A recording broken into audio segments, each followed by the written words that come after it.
Varicose veins కి సరైన చికిత్స కోసం సంప్రదించండి ఎవిస్ హాస్పిటల్. నమస్తే గురుగారు. ఓం శ్రీ మహాగణాధిపతయే నమః. మార్గశిర పౌర్ణమి వస్తుంది కదా, మరి విశేషంగా ఈ రోజుని ఎలా ఉపయోగించుకుంటే బాగుంటుందో మాకు తెలియజేయండి గురుగారు. తప్పకుండా. పౌర్ణమి అనేకదాయక ప్రదము. అందులోనూ కూడా మనకు ఈ పౌర్ణమి మృగశిర నక్షత్రంతో కూడి వచ్చింది. మృగశిర అంటే కుజుడికి సంబంధం. ఈ కుజుడికి సంబంధమైన మృగశిర నక్షత్రంతో వచ్చింది కనుక అందులోనూ కూడా ఏకాదశి మనకు గొప్పదని ఎంత భావిస్తామో అంతకు మించి 1000 రెట్లు 10,000 రెట్లు కన్నా గొప్పది పౌర్ణమి. పూర్తిదాయకం. ఏదైనా ఒకటి మొదలు పెడితే పూర్తిగా మనం దాని ఫలితాన్ని మనం తీసుకోగలుగుతాం, అంత గొప్పది మార్గశిర పౌర్ణిమ. మార్గశిరము అంటేనే ఇది పూర్వం చాలాసార్లు చెప్పుకున్నాం. మనకు గమ్యం చేరడానికి మార్గాన్ని సూచించేటువంటిది మార్గశిరము అని చెప్పి. ఆ పౌర్ణమి రోజు నాడు చాలా విశేషమైన ప్రక్రియలు ఉన్నాయి. అందులో అమ్మా, ఒకవేళ చూసిన వాళ్ళకి కనుక కుదిరి 2 విధాల్లో కనుక 2 విధానాలు అనుసరిస్తే కనుక జన్మధన్యమవుతుంది. మనకు 60,000 ఉపపీఠాలతో 64,000 పీఠాలు శక్తి పీఠాలు ఉన్నాయమ్మా. అందులో చాలా ప్రధానమైనవి 3: ఒడ్డియాన పీఠం, జలంధర పీఠం, కామకోటి పీఠం. ఈ 3 పౌర్ణమి. ఆ పౌర్ణమి మార్గశిర మాసంలో అమావాస్య వరకు, మొదటి నుంచి పౌర్ణమి వరకు లేదా పౌర్ణమి నుంచి అమావాస్య వరకు ఈ 3 పీఠాలని కనుక దర్శించుకోగలిగితే భూమి మీద పరమేశ్వర స్వరూపం వాళ్ళే. కానీ అన్ని అది కష్టం. కనీసం పౌర్ణమి రోజు నాడు ఓడ్డియాన పీఠం కనుక వెళ్ళి అక్కడ గిరిజ అమ్మవారు. గిరిజ నేను మొదటిసారి వింటున్నా గురుగారు. ఓడ్డియాన పీఠం. ఆ అమ్మవారి దగ్గరికి వెళ్ళి, ఎక్కడో ఇది మన కలకత్తా దగ్గర అమ్మా ఇది. ఓడ్డియాన పీఠం అమ్మవారి దగ్గరికి వెళ్ళి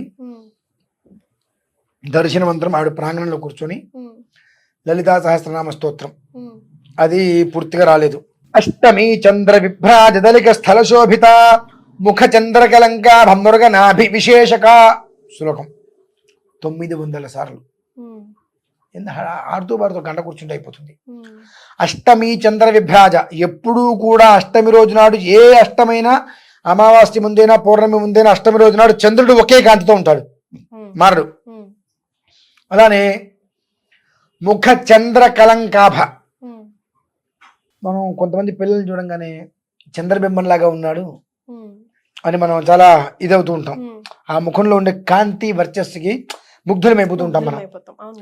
అలా ఎప్పుడూ కూడా అమ్మవారి అనుగ్రహంతో మనం ఏ రకమైన వ్యవహారం చేయకపోయినా ఎప్పుడు ముఖం మెరిసిపోతూ ఉంటుంది. అట్లా అటువంటి యోగం అనేటువంటిది ఎప్పుడూ కానీ రాదు. ముఖ చంద్ర కలంకాభ, చంద్రకాంతి వలె ముఖం ఎప్పుడు ప్రసరిస్తూ ఉంటుంది. తెల్లగా అంటే వారికి కష్టమే ఉండదు జీవితంలో. వాడు కావచ్చు, ఆవిడ కావచ్చు కాక, ఆ జీవితంలో కష్టం అనేటువంటి పదానికి వాళ్ళ ఇంట్లో వాళ్ళ పరిసరాల్లోనే ప్లేస్ ఉంటుందమ్మా. అట్లా ఉంటే నాకు ఎప్పుడు వాళ్ళ ముఖం ఎప్పుడు కాంతివంతంగా ఉంటుంది. ఏదనుకోండి ఎప్పుడు రకరకాలుగా మొహాలు పెడుతూ ఉంటారు. ఆ పరిస్థితిని బట్టి ముఖాలు మారుతుంటాయి రకరకాలుగా. అవన్నీ లేకుండా ఎప్పుడు కూడా ముఖ చంద్రకరంగా ఎప్పుడు ఆ చంద్రబింబం లాగా అలా వెలుగుతూ ముఖం ఉండాలంటే వాడికి ఏ కష్టం లేకుండా ఉంటాయి. ఎప్పుడు హార్ట్ఫుల్గా నవ్వుతూ ఉంటే వాడి మొహం అనేటువంటిది ఎప్పుడు విరాజిల్లుతూ ఉంటుంది.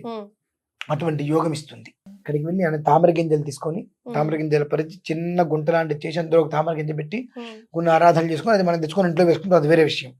కానీ ఈ మార్గశిర పౌర్ణమి రోజు నాడు కనుక ఏ కారణం చేతనైనా వెళ్ళి గిరిజామ్మవారి దర్శనం చేసుకున్నావా, దీర్ఘ సౌమంగళ్య దర్శనం చేసుకున్నారా, దీర్ఘ సౌమంగళ్య యోగం ఆపాదించేస్తుందండి. అక్కంచి అమావాస్య లోపు కనుక ఏ కారణం చేత ఎట్లా అయినా సరే జలంధర పీఠం కామకోటి పీఠాన్ని దర్శనం చేసుకోగలిగితే భూమి మీద నువ్వే పరమేశ్వర స్వరూపం, ఇంకెవరూ లేరు. అలాంటి యోగం. అంతేకాకుండా ఇలాంటి వాళ్ళు ఉన్నారా గురుగారు? ఎవరైనా చేసుకున్న సాధ్యమమ్మా. అవునా? పరీక్షలా? మామూలు పరీక్షలు కూడా కాదు. కనీసం ఒక్క దర్శనమైనా సరే మార్గశిర మాసంలో చేసుకొని సంవత్సరంలో మిగిలిన మొత్తం చేసుకోగలిగిన, సంవత్సరం కాదు ఈ జన్మలో మొత్తంలో జన్మంలో 3 కనుక చేసుకోగలిగిన 64,000 శక్తి పీఠాలు 3 కనుక చేసుకోగలిగితే 63,997 శక్తిపీఠాలు దర్శనం చేసుకుంటూ వచ్చేటువంటి ఫలితానికన్నా 10,000 రెట్లు ఫలితం వస్తుంది మనకు. ఏంటి, మనం జన్మించిన సమయంలో 3 పీఠాలు దర్శనం చేసుకోగలిగితే, కానీ ఒక మాసంలో కనుక చేసుకోగలిగామా అంతకు మించిన యోగం లేదు. రేపు పౌర్ణమి రోజు నాడు ఓడ్యాన పీఠ నిలయ బిందు మండలవాసిని మనకు లలితా సహస్రనామంలోనే చెప్పడుంది. రహో యాగక్రమారాధ్యారహస్తర్పణ తర్పిత అనుకుంటూ, దానివల్ల ఏంటి, సద్య ప్రసాదిని విశ్వసాక్షిని సాక్షివర్జిత షడంగ దేవతాయుక్త షడ్గుణ్య పరిపూరిత అని ఎన్నో ఒకదానికొకటి అర్ధాంతరాలుగా ఉంటూ ఉంటాయి. భగవంతుడు ఇచ్చినటువంటి జన్మని మనం సార్థకత చేసుకోవాలి, సంపూర్ణమైనటువంటి పూర్ణత్వ జీవితాన్ని మనం అనుభవించాలి అనుకుంటే పౌర్ణమికి ఓడియాని పీఠం వెళ్ళాలండి. ఒకవేళ అందరికి వెళ్ళడానికి సాధ్యం కాదని మీరే చెప్తున్నారు కదా గురుగారు, అలాంటి వాళ్ళు ఏం చేసుకోవచ్చు అంటారు? ఉన్న చోట ఏదైనా చేసుకునే పరిహారం ఈ పౌర్ణమిని, మార్గశిర పౌర్ణమిని ముఖ్యంగా సద్వినియోగం చేసుకోవాలి చెప్తా. ఇప్పుడు సంబంధించిన విషయం కాదు కానీ చెప్తా. మొన్న ఏదో పుష్పానో సినిమా రిలీజ్ అయింది. ఒక 15 రోజులు అయితే 20 రోజులకు ఓటీటీలోకి వచ్చేస్తుందిగా, 25 రోజులకు. అంత పరిగెత్తుకుంటూ ప్రీమియం షోని ఆ షోని ఈ షో అని చెప్పి పిల్లల్ని చంకన పట్టుకొని వెళ్ళాల్సినంత కర్మ ఉందా? దానికి వెళ్ళటానికి మనకు అన్ని రకాలుగా సమయం కుదిరింది, కానీ అక్కడికి వెళ్ళి చేసుకోవడానికి సమయం కుదరలేదండి. ఒకవేళ దీనికి వెళ్ళటం మానేయచ్చు కదా, ఓటీటీలో 4 రోజుల తర్వాత వస్తుంది కదా, మనం వెళ్ళటం మానేద్దాం అనుకోగలిగారా? విషయం చెప్తున్నానమ్మా. అంటే ఒకవేళ వెళ్ళటం కుదరలేకపోయింది అంటే ఇంట్లో పెద్దవాళ్ళు ఉండి, ఆ పెద్దవాళ్ళకి ఏదైనా కాస్త అనారోగ్య పరిస్థితుల్లో కదలలేకపోతున్నారు, వాళ్ళకి సేవ చేసుకోవాలనుకునే వాళ్ళకైతే నేను ఉపశమనం చెప్తా. లేదండి నాకు ఉద్యోగంలో సెలవు దొరకలేదండి, పాపం ఈ ఉద్యోగంలో సెలవు దొరకదు, ఏం చేస్తున్నారండి? ఏం లేదు గురుగారు, మా ఆవిడ పుట్టినరోజు కదా సెలవు దొరికింది, మేము బయటికి వెళ్తున్నామండి. అంటే నాకు అర్థమవుతుంది, మీ భార్య పుట్టినరోజుకి నీకు సెలవు దొరికి మేము బయటికి తీసుకెళ్ళకపోతే మర్నాడు నీకు ఇంట్లో వాతావరణం ఎలా ఉంటుంది నేను అర్థం చేసుకోగలను. భార్య మాట చెప్పింది వినాలని తూచా తప్పకుండా మీరే కదా గురుగారు చెప్తా ఉంటారు. కరెక్ట్ అండి, భార్య మాట చెప్పింది వినాలంటే ఇటువంటి వాటి ప్రతి ఒక్క దాంట్లో కూడా వ్యవస్థ ఉండాలి కదా, అవసరమైందో ఇష్టమైందో కాదు కదండి, అట్లా ఉంటాయి.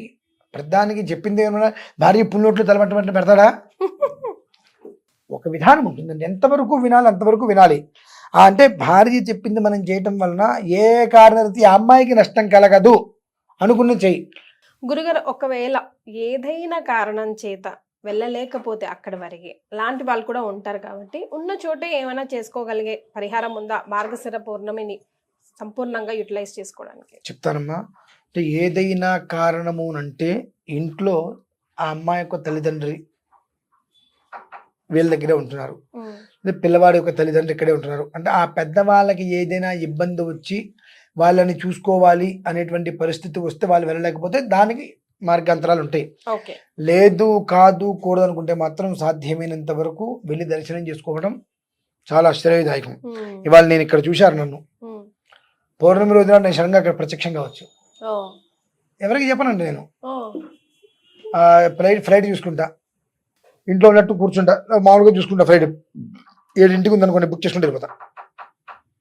నాతో రండి, నేను తొందరగా ఎవరికి చెప్పనండి, నా చాదస్తాన్ని నా విధానాన్ని తట్టుకోవడం కష్టం, ఇలానే ఉండు, వచ్చావుగా చన్నీళ్ళు పోసుకుంటా, వామ్మో చల్లండి నేను చన్నీళ్ళు పోసుకున్నా. ఎందుకు వచ్చావు మరి చన్నీళ్ళు పోసుకోలేనప్పుడు? నువ్వు పుణ్యం కోసం వచ్చావు, చన్నీళ్ళు పోసుకో, పుణ్యం కోసం కాదా, ఊరికే క్షేత్రం కోసం వచ్చావా, నీ ఇబ్బందులు నువ్వు పడు, నా దగ్గరికి రావద్దు.